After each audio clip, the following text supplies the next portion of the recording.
Dobar dan. Dobar dan. Dobar dan. Dalje u istoj formaciji s drugim čovjekom u sredini, ja sam Marko, Bojan i Zoran.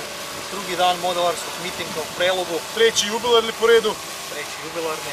Nadam se da ćemo doći bar do broja 10. Ispod 10 nemamo kaj računati, mislim. Mislim, gle, 10 je neke ono ko se onda more konkretno. Aha, to znači volbu dobilo.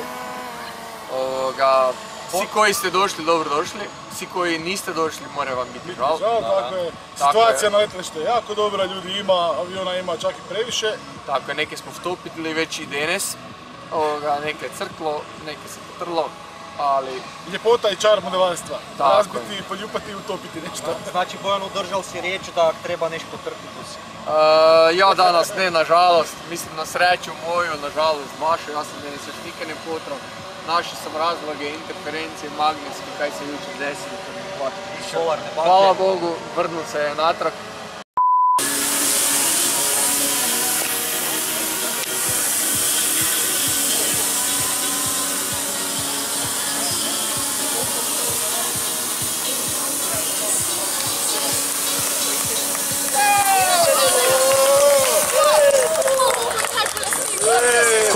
Komentar.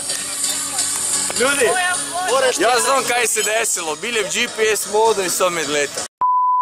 Čuli smo da su zvali s hidroelektrane da im je turbinu potrlo, dok ga je primilo unutra. Tiho bodi.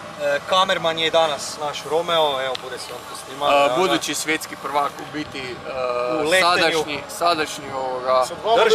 sadašnji državni prvak u letenju, simultanom letenju sa 2 modela, danas će nam prikazati simultano letenje sa 3 modela. Sljedeće godine smo organizirali za 5 komada. Tako je, sam si mora veću stanicu kupiti. Evo toliko o meni, mi idemo gledati kak igra kuhani pa budemo se poslije javili još jedan. Zoki, dakle, Bojan je najavil da budu sam zbog tebe skuhali 90 litara graha, ti jedeš koju litru, 10? 18 tanjur. 18 tanjur, ali gledajte ga. Ali posleden za veliki tanjur. Je dobar grah? Daj, pusti mi komila. Ovi dečki potvrdili da je dobar grah. Dobar grah. Odlično, evo. Nije na grupi poslika isto. Bok.